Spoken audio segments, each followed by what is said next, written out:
हाँ, very good morning everyone. Clear है सबको? ठीक है, फिर चलो स्टार्ट करते हैं। तो 3 लेसन अपन ने कंप्लीट कर लिए। जो फर्स्ट लेसन था वो था रिव्यू ऑफ वेक्टर अलजेब्रा। तो इसमें कोई किसी को प्रॉब्लम नहीं है। अगर प्रॉब्लम है तो आप लोग बिंदास कभी भी पूछ सकते हो। तो सब कुछ डिटेल में मैंने कंप्लीट कर लिया। अगर फर्स्ट लेसन के मोस्ट इंपॉर्टेंट क्वेश्चन देना है तो वो कौन से रहेंगे? एक रहेगा स्टोक्स थ्योरम, दूसरा रहेगा डाइवर्जेंस थ्योरम। ये दोनों में से एक क्वेश्चन ऑलमोस्ट आएंगे ही पेपर में। दूसरा जो बहुत ही इंपॉर्टेंट क्वेश्चन वो देना चाहूंगा वो क्या रहेगा फर्स्ट यूनिट का। जैसे कि कोई भी एक आधा वेक्टर दिया है और उसको आपको दूसरे कोऑर्डिनेट सिस्टम के वेक्टर में कन्वर्ट करना है, राइट? और पॉइंट भी दिया रहेगा। तो these are the two questions. Next, अगर यूनिट सेकंड की बात, हाँ पूरा लेसन ही इंपॉर्टेंट है, मैंने पूरा पढ़ाया, लेकिन university exam point of view जो बहुत ही ज्यादा इंपॉर्टेंट है ना, आता ही है पेपर में, तो वैसा मैं बोल रहा हूँ।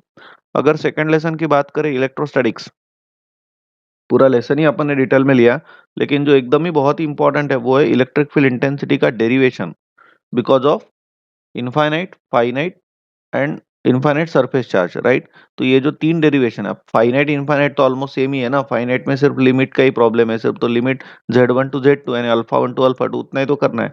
तो दो डेरिवेशन, एक लाइन चार्ज वाला, एक सरफेस चार्ज वाला, दो डेरिवेशन। उसके बाद एक और डेरिवेशन गॉस लॉ वाला, दैट इज मैक्सवेल का पहला इक्वेशन। तो ये दो बातें आप लोगों ने छोड़ना मत बिल्कुल भी। और यूनिट थर्ड की बात करते हैं, मैग्नेटोस्टैटिक्स। तो मैग्नेटोस्टैटिक्स लेसन भी अपन ने मस्त पूरा डिटेल में लिया। तो इसके अंदर आप लोगों ने मैग्नेटिक फील्ड इंटेंसिटी का derivation due to infinite line, infinite current carrying conductor, finite current carrying conductor and circular current carrying conductor, ये और बायट सेवर्ट्स लॉ भी 2-3 मार्क के लिए पूछ सकते हैं, राइट? तो ये ऐसे सिलेक्टेड कुछ क्वेश्चंस है जो कि पेपर में आती है। तो वो प्लीज यार प्रिपेयर करके रखना। करंट कंटिन्यूटी इक्वेशन वगैरह भी इंपॉर्टेंट है, लेकिन जो पहले बोले वो बहुत ही इंपॉर्टेंट है। चलो अभी स्टार्ट करते हैं अपन फोर्थ यूनिट, जिसका नाम है Maxwell equation and boundary conditions. तो समझ लो, अब मैक्सवेल इक्वेशंस वगैरह जो मैक्सवेल इक्वेशन, अभी तीसरा मैक्सवेल, दो मैक्सवेल इक्वेशन अपन ने बना लिए। पहला मैक्सवेल इक्वेशन था del bar dot D bar equals to rho v. ये बनाया था अपन ने पहला मैक्सवेल का इक्वेशन, राइट? और अगर चार्ज फ्री रीजन होगा तो रो वी कितना होता है? 0। और दूसरा मैक्सवेल का इक्वेशन ये अपन ने सेकंड यूनिट में बनाया था गॉस लॉ से। और जो सेकंड इक्वेशन बनाया था वो मैग्नेटिक फ्लक्स का कंसेप्ट जो पढ़ा था अपन ने, वहां से बन गया था। वो था del bar dot B bar and unit number third में इज इक्वल्स टू 0। और यहाँ पे नेट फ्लक्स अपन ने 0 लिया था, integration of del phi equals to 0 लिया था, बिकॉज जो मैग्नेटिक फ्लक्सेस फ्लो होते हैं वो क्लोज इन नेचर रहते हैं, तो फ्लक्सेस कितना हो जाएगा फिर? 0 हो जाएगा, नेट फ्लक्स 0 होता है। तो ये दो इक्वेशन अपन ने मैक्सवेल के पढ़े, राइट, प्रूव किए। अब ही देखने वाले अपन आज के लेक्चर में, सबसे पहले कंटेंट समझ के लेते हैं। कंटेंट में आपको पहला ही है derivation of Maxwell equation for electric as well as magnetic field. तो मैग्नेटिक फील्ड के लिए अपन मॉडिफाइड एम्पियर सर्किट लॉ अगर पढ़ेंगे बाद में। तो derivation of Maxwell equation, time varying field का जो मैक्सवेल का इक्वेशन है, दैट इज पहला इक्वेशन बनता है फैराडेज लॉ से, राइट? फैराडेज लॉ आप लोगों ने फर्स्ट ईयर लेवल पे इलेक्ट्रिकल में पढ़ा है, 11 ट्वेल्थ में भी फिजिक्स पढ़ते हो तो वहां पे भी पढ़ा है आप लोगों ने फैराडेज का लॉ, राइट? उसके बाद आप लोग को देखना है boundary condition at dielectric dielectric interface, then boundary condition at dielectric conductor interface and also boundary condition for magnetic material also. तो इतना सब कुछ आप लोगों को देखना है ये लेसन के अंदर।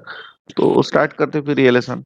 तो सबसे पहला जो कंसेप्ट अपने को अभी पढ़ना है उसका नाम है Maxwell equation for time varying field.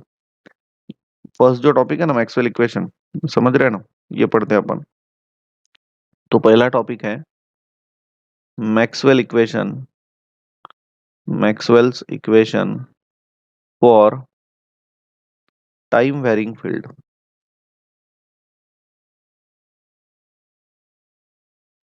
For time varying field. और ये जो मैक्सवेल का इक्वेशन है ये बेस्ड है ऑन फैराडेज लॉ।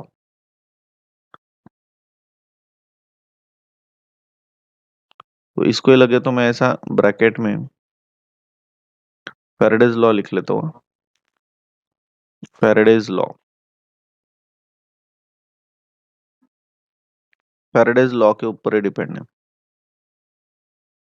तो समझ लीजिए। Can anyone tell me what is Faraday's law? What is the principle of electromagnetic induction?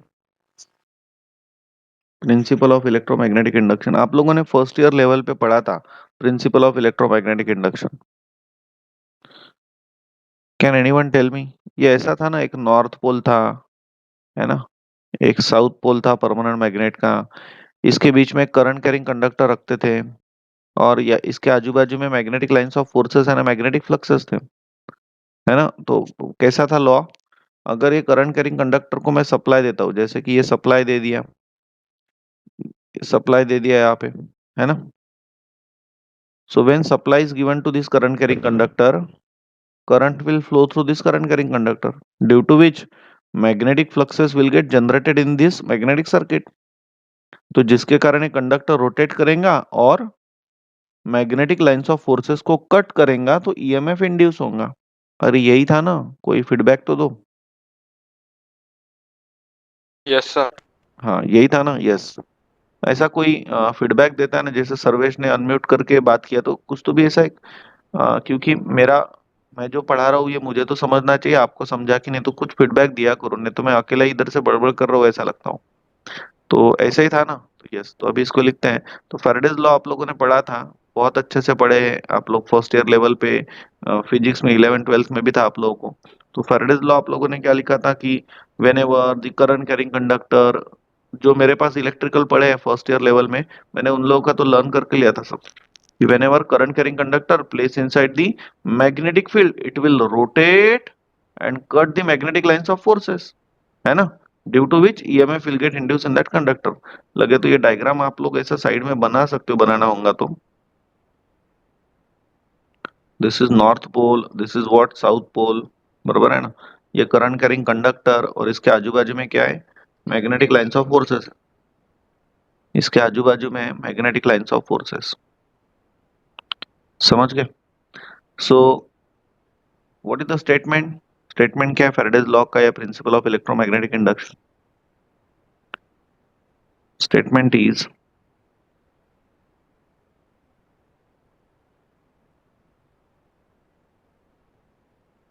Statement is whenever whenever the current carrying conductor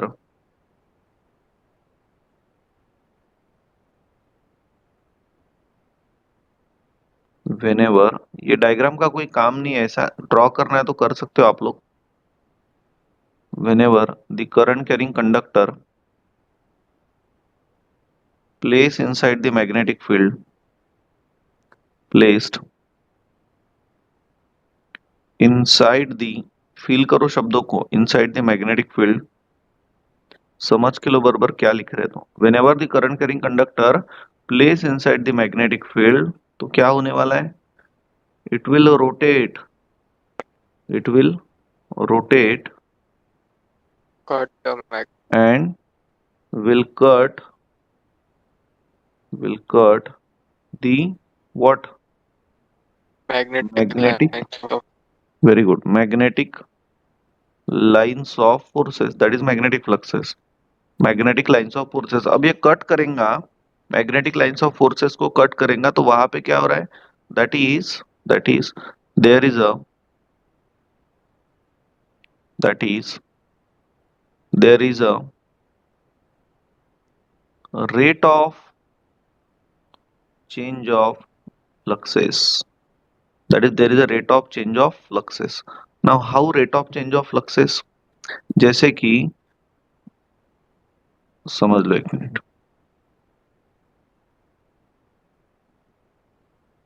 बराबर ध्यान दो, जैसे कि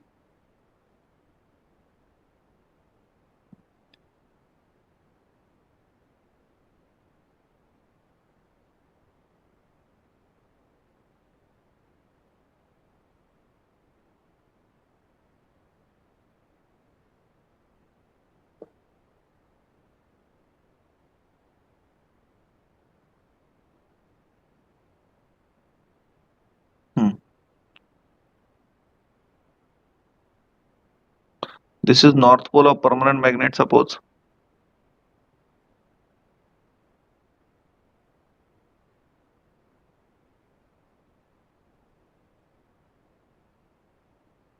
and this is suppose south pole, ठीक है ना। और इसके बीच में क्या है, मैग्नेटिक लाइंस ऑफ फोर्सेस है, यानी मैग्नेटिक फ्लक्सेस है।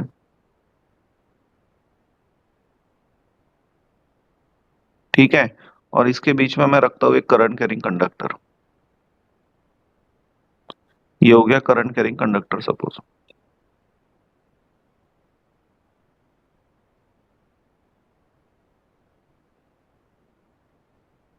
ठीक है ना? तो अभी क्या करता हूँ, ये करंट कैरिंग कंडक्टर जब रोटेट होगा, तो जब ये मैग्नेटिक लाइंस ऑफ फोर्सेस को ऐसा सीधा पैरेलल है, तो कोई भी magnetic lines of forces cut होगा क्या? अरे नहीं होगा, नहीं होगा। इसका मतलब वो हो गया, जो स्टेट है ना उसको बोलते हैं अनमॅग्नेटाइज स्टेट, म्हणजे सप्लाय ही दिया नहीं तो करंट ही फ्लो नहीं होगा, करंट ही फ्लो नहीं हो रहा तो वो कंडक्टर काय का रोटेट होगा। तो वो जो स्टेट होगी ये ऐसी स्टेट, बोले तो ये कंडक्टर सीधा है, ये मैग्नेटिक लाइंस ऑफ फोर्सेस को पैरेलल है। लेकिन अब मैं इसको क्या करता हूँ, सप्लाई देता हूँ। सप्लाई देने के कारण करंट फ्लो होगा, एंड करंट फ्लो होने के कारण ये कंडक्टर विल स्टार्ट रोटेटिंग, ये स्टार्ट रोटेट करना स्टार्ट करेगा। अब ये अगर कंडक्टर रोटेट करना स्टार्ट करेगा, तो ये धीरे धीरे मैग्नेटिक लाइंस ऑफ फोर्सेस को कट करेगा। सपोज इसका जो एक्सिस ऑफ रोटेशन है ये वाला, और जो एंगल बनाता है वो सपोज थीटा है, तो थीटा एंगल से वो मैग्नेटिक लाइंस ऑफ फोर्सेस को कट करते जा रहे हैं।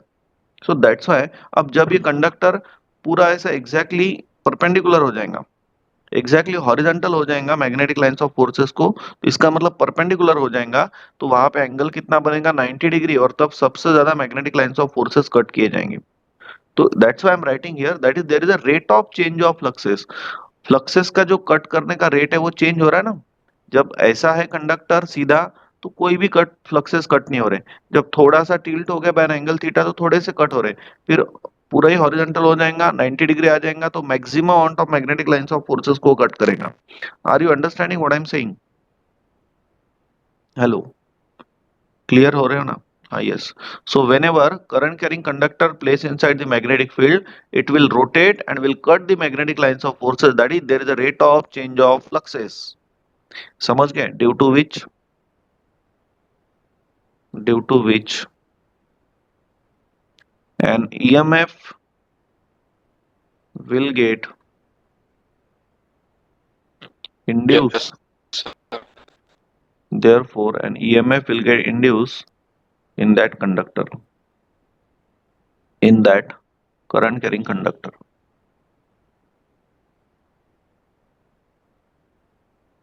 in that current carrying conductor। समझ गए फिर आप सभी लोग? ऐसा ही है। तो मैथमेटिकली इसको अपन कैसा लिख सकते हैं? Mathematically we can write it as E is equals to, अभी ई लिखो या वी लिखो, अभी यहाँ पे ईएमडब्ल्यू में उधर अपन ने ई वगैरह यूज किया था, कहाँ पे? इलेक्ट्रिकल में। अभी यहाँ पे वी लिखते हैं। वी इज इक्वल टू, मैं लिखता हूँ rate of change of fluxes with respect to time, that is d phi by d t, ऐसा। अभी ध्यान देना आगे मैं कैसा करता हूँ। यहाँ पे जो वी आपको दिखाई दे रहा है, what do mean by v? Where, where v का मतलब क्या है? Induce EMF, induced EMF. और फाई का मतलब क्या है? Fluxes, magnetic fluxes, magnetic fluxes. T यानी कौन? तो टाइम। समझ गए यहाँ तक सब लोग? क्लियर है ना सब लोग? हाँ, चलो आगे बढ़ते फिर। अभी अभी समझ लो। अभी आगे का बहुत ही आसान है। ये v is equal to D phi by D t को इक्वेशन नंबर 1 दे देते। अभी ध्यान देना। अभी आपको मैग्नेटिक फ्लक्स डेंसिटी की डेफिनेशन पता है। We have by definition of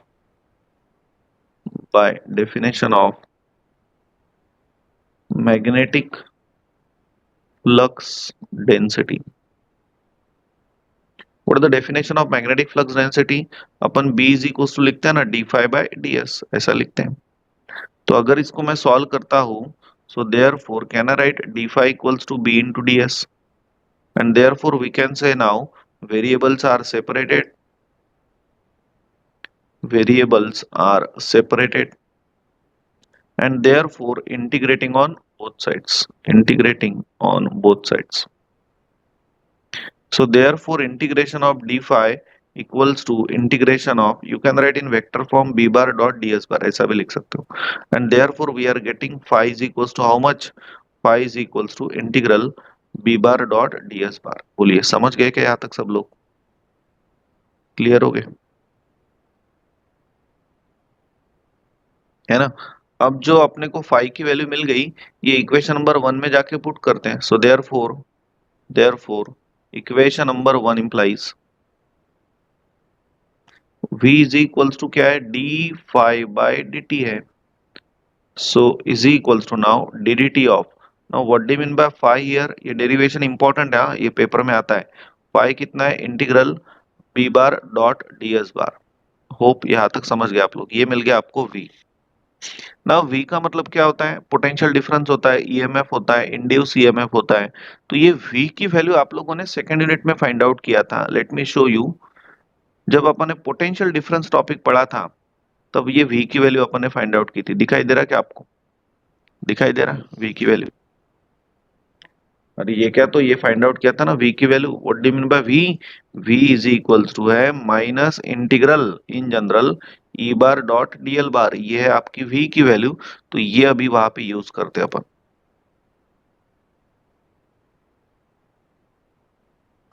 we have we have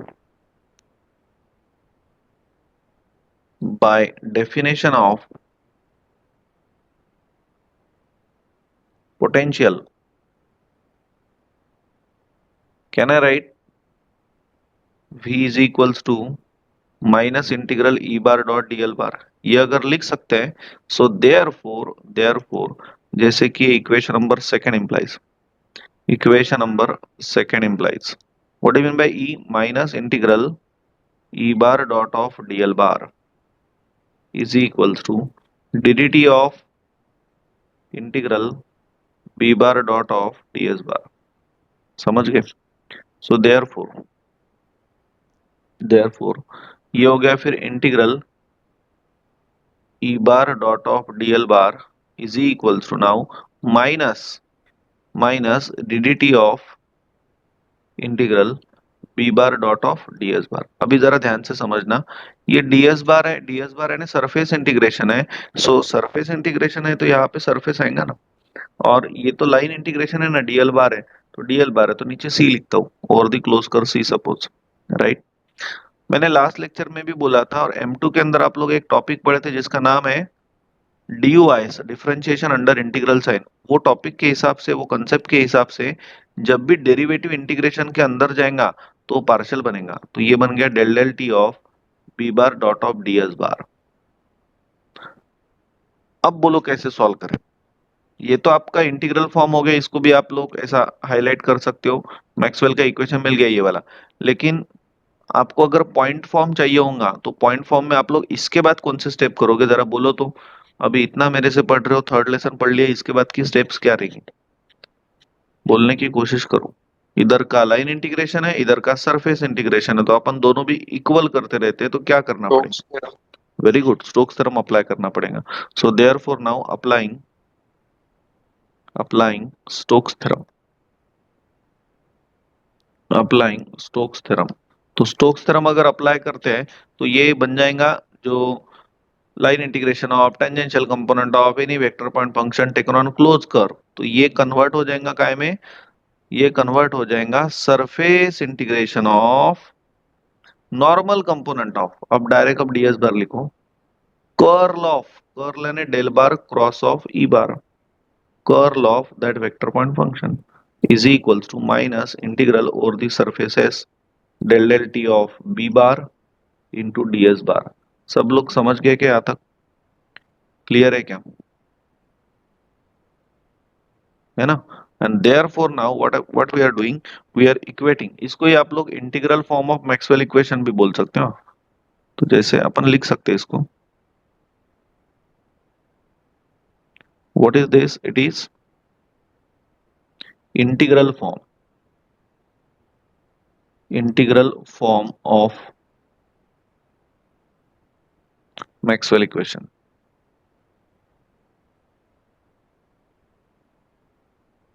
समझ गए फिर? क्लियर हो गया ना? ये भी है, ये भी जो ऊपर किया ना, इसको भी आप लोग बोल सकते हो। ये जो ऊपर वाला किया ना, इसको भी आप लोग बोल सकते हो इंटीग्रल फॉर्म। इसको भी बोला तो चलेगा, कोई प्रॉब्लम नहीं। ये और ये सेम ही है ना स्टोक्स थ्योरम अप्लाई करने के बाद। अभी अपने को क्या करना है, पॉइंट फॉर्म डिफरेंशियल फॉर्म लाना है। So I am comparing on both side, so therefore comparing comparing on both sides. तो कंपेयर अगर किया तो बोलो तो क्या मिल रहा है, कंपेयर किया तो मुझे मिल रहा है del bar cross E bar is equals to कितना मिल रहा है, minus del del T of B bar dot of D S bar, sorry, minus del del T of B bar. समझ गए क्या सब लोग यहाँ तक? अरे मिल गया ना, क्लियर है क्या सब लोग?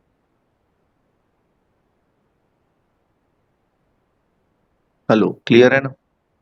Yes sir. तो ये जो मिला अभी आप लोगों को, इसको अपन बोलते हैं डिफरेंशियल फॉर्म और पॉइंट फॉर्म। इसको बोलते हैं अपन डिफरेंशियल फॉर्म और point form of Maxwell equation. तो होप ये डेरिवेशन आप सभी लोगों को समझ गया है। और लेट मी टेल यू, ये तीसरा मैक्सवेल का इक्वेशन है, थर्ड मैक्सवेल्स इक्वेशन। समझ गए क्या आप सभी लोग? फिर ये डेरिवेशन वापस एक बार बोल देता हूँ, मैं रफली यहाँ पे बोलता हूँ। आपने क्या किया, ये north pole of permanent magnet बराबर समझ लो, ये south pole of permanent magnet है, और इसके बीच में क्या है, मैग्नेटिक लाइंस ऑफ फोर्सेस है, मैग्नेटिक फील्ड बन गए, और इसके बीच में करंट कैरिंग कंडक्टर है। तो जब ये कंडक्टर को अपन सप्लाई देंगे तो ये रोटेट होगा, रोटेट होने के कारण वो मैग्नेटिक लाइंस ऑफ फोर्सेस को कट करेगा। So that is there is a rate of change of magnetic fluxes with respect to time. तो कट करेगा तो वो कंडक्टर के ऊपर ईएमएफ इंड्यूस होगा, और वो इंड्यूस ईएमएफ अपन लिख रहे हैं v is equal to D phi by D t. समझ गए सब लोग? बाद में अपन ने क्या किया, next step, magnetic flux density की डेफिनेशन लिखी, b equal to D phi by D S. इसको सॉल्व किया, so we are getting phi, phi आ गया integral b bar into D S bar, और ये फाई की वैल्यू इधर जाके सब्सटीट्यूट किया, तो v इज इक्वल टू ये आ गया फिर D D T of phi यानी कौन, integral b bar dot D S bar. समझ गए? बाद में पोटेंशियल डिफरेंस का फॉर्मूला जो अपन ने प्रूव किया था वो लिखा, v इज इक्वल टू कितना रहता है, minus integral E bar dot of D L बार। तो ये बन गया फिर डीडीटी, डीडीटी को अगर अंदर दे दो तो बन जाएगा del del T of B bar dot of D S bar. Right, ये माइनस साइन लगे तो उधर दे दो, तो ऐसा हो गया। बाद में लाइन इंटीग्रेशन है, ये सरफेस इंटीग्रेशन, तो स्टोक्स थ्योरम अप्लाई किया तो ये सरफेस में कन्वर्ट हो गया, del bar cross E bar into D S bar equals to minus integral over the surfaces del del t of b bar dot ds bar, and then comparing on both side किया तो del bar cross E bar equals to कितना मिल गया, minus del del T of B bar. तो मैंने fast में भी आपको 2 मिनट में समझा के दिया, और एकदम धीरे धीरे भी पूरा डेरिवेशन करके दिया। तो इन दिस वे आपको आना चाहिए। आप लोगों ने इतना सारा याद रखना होगा तो एनर्जी डाल के पढ़ाई करना पड़ेगा। 10 मिनट में पढ़ाई होती है, लेकिन वो 10 मिनट पूरा इन्वॉल्वमेंट चाहिए। एक बार पढ़ लिया, पढ़ने के बाद खुद के साथ डेरिवेशन में कैसा करूंगा ये रियलाइज करो। सिर्फ पढ़ मत लो, पढ़ तो सब लिया लेकिन एग्जाम में गए और आपको कुछ भी याद नहीं आ रहा है। वो याद में इसलिए नहीं आ रहा है बिकॉज आप लोगों को आना चाहिए भाई, ये हिसाब से आप लोगों ने पढ़ा ही नहीं, समझने के लिए पढ़ा। तो वो तो समझ ही गया ना आपको, लेकिन आपको लिखते आना चाहिए, लिखते आना चाहिए। तो इसके लिए आप लोगों ने क्या करना चाहिए, जैसा अभी मैंने रफली समझाया ना ऐसा आपको करते आना चाहिए। फिर बाकी का तो अपन लिखेंगे ना, उसको डेकोरेट अपन करेंगे कि बाय फैराडेज लॉ लिखेंगे, बाद में अपन by definition of magnetic flux density लिखेंगे। लगे तो आप लोग वहां पे लिखते हो magnetic flux density can be defined as the differential amount of flux per unit surface area, ये सेंटेंस लिखा, बाद में मैथमेटिकली उसको रिप्रेजेंट किया। तो this is the decoration part, right. वो सामने वाला भी बोलेगा वाह क्या लिखा है, तो वो 1-2 मार्क ज्यादा दे देगा, राइट। तो लेकिन फॉर्मेट पता होना चाहिए ना, कैसा कैसा सॉल्व करना है। तो एक के बाद की एक जो स्टेप है वो आपके दिमाग में आना चाहिए। इसीलिए मेरे साथ साथ में ही पढ़ाई करो और इसको रियलाइज एनालाइज करो। अभी जैसा फर्स्ट सेकंड थर्ड लेसन हो गया, तो आपको फर्स्ट लेसन अगर मैं बोलूँ किसी को भी कि रिवाइज करो, तो उसको विदाउट बुक खोले बड़बड़ करते आना चाहिए, सर पहले लेक्चर में ये लिया था दूसरे लेक्चर में। और बहुत ही आसान है ना मेमोराइज करने के लिए, आपको ज्यादा कोई ऐसा टेंशन का काम नहीं है ना, एकदम इजी है। पढ़ाया भी वैसा मैंने आप लोगों को, एक भी टॉपिक ऐसा डिफिकल्ट करके नहीं पढ़ाया, सारे एकदम इजी करके पढ़ाए। तो इसलिए आप बोल सकते हो मुझे पता है, हाँ एक आधा डिफिकल्ट टॉपिक है जो नहीं आता है भाई, बहुत पढ़ाई करना पड़ता है, तो इन दैट केस मैं भी आप लोगों को इतना नहीं बोलूंगा, लेकिन ये सब इजी है। इसके लिए आपको सिर्फ एनर्जी डाल के पढ़ाई करना पड़ेगा।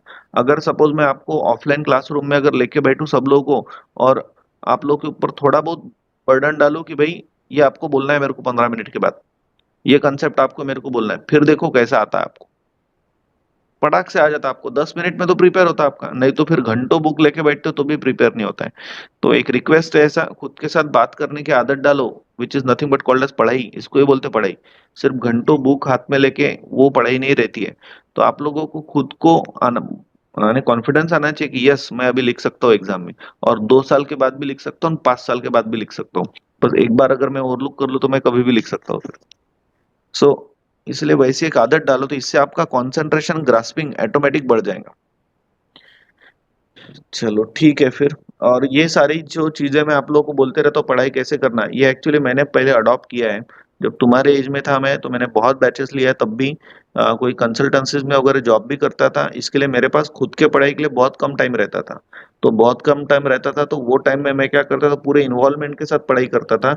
बाकी के अगर सारे बच्चे वही टॉपिक पढ़ने के लिए अगर 2 घंटे लगाते हैं, तो मैं उसको 15-20 मिनट में ही खत्म कर देता था टॉपिक, लेकिन एनर्जी बहुत लगती है ना फिर, रिलैक्स माइंड से नहीं पढ़ता था। एकदम बिल्कुल पढ़ लिया, उसको मेमोराइज करके देखता था ये कैसा है क्या है, समझने के बाद अगर सपोज मुझे दिक्कत जा रही है, तो मैं टाइम पास नहीं करता था कि वही वो पढ़ते रहो, नहीं। मैं मेरे दोस्त को बोलता था भाई ये मेरे को समझ नहीं रहा, प्लीज तू पढ़ और मुझे ये समझा के दे। बरोबर है, तो मैं वो टॉपिक का पीछा छोड़ देता था। मैं नहीं लगता था वो टॉपिक के पीछे, अगर नहीं समझ रहा तो मेरा दोस्त उसको पढ़ता था। 15 मिनट उसको समझ गया सपोज, है ना, उसको समझ गया, तो वो मुझे आके बोल देता ये ऐसा ऐसा है, मेरे को भी समझ जाता था। यानी कम टाइम में पढ़ाई हो गई ना, वो पढ़ाई ऐसी हुई कि जो कभी नहीं भूलेंगे अपन फिर। यानी मिनिमम एग्जाम तक तो बोलते ही नहीं फिर वो, क्योंकि एक टेंशन रहता है ना एग्जाम का, कि एग्जाम में अच्छे मार्क्स मिलने को ना, तो नहीं बोलते। So this is called as पढ़ाई, राइट। तो होप आप समझ गए। मेरे बातों में से पॉजिटिव पॉजिटिव बातें ले लिया करो। अगर मैं जो भी बातें बोलता हूँ इसमें से अगर कुछ आप लोगों को जो काम का है वो ले लिया करो, जो काम का नहीं हो फेंक दिया करो। चलो ठीक है फिर। तो ये लेक्चर में यहीं पे रुकते हैं अपन। तो आज अपन ने मैक्सवेल का ये जो थर्ड इक्वेशन है प्रूव कर लिया। बाकी अपन नेक्स्ट लेक्चर में देखते हैं।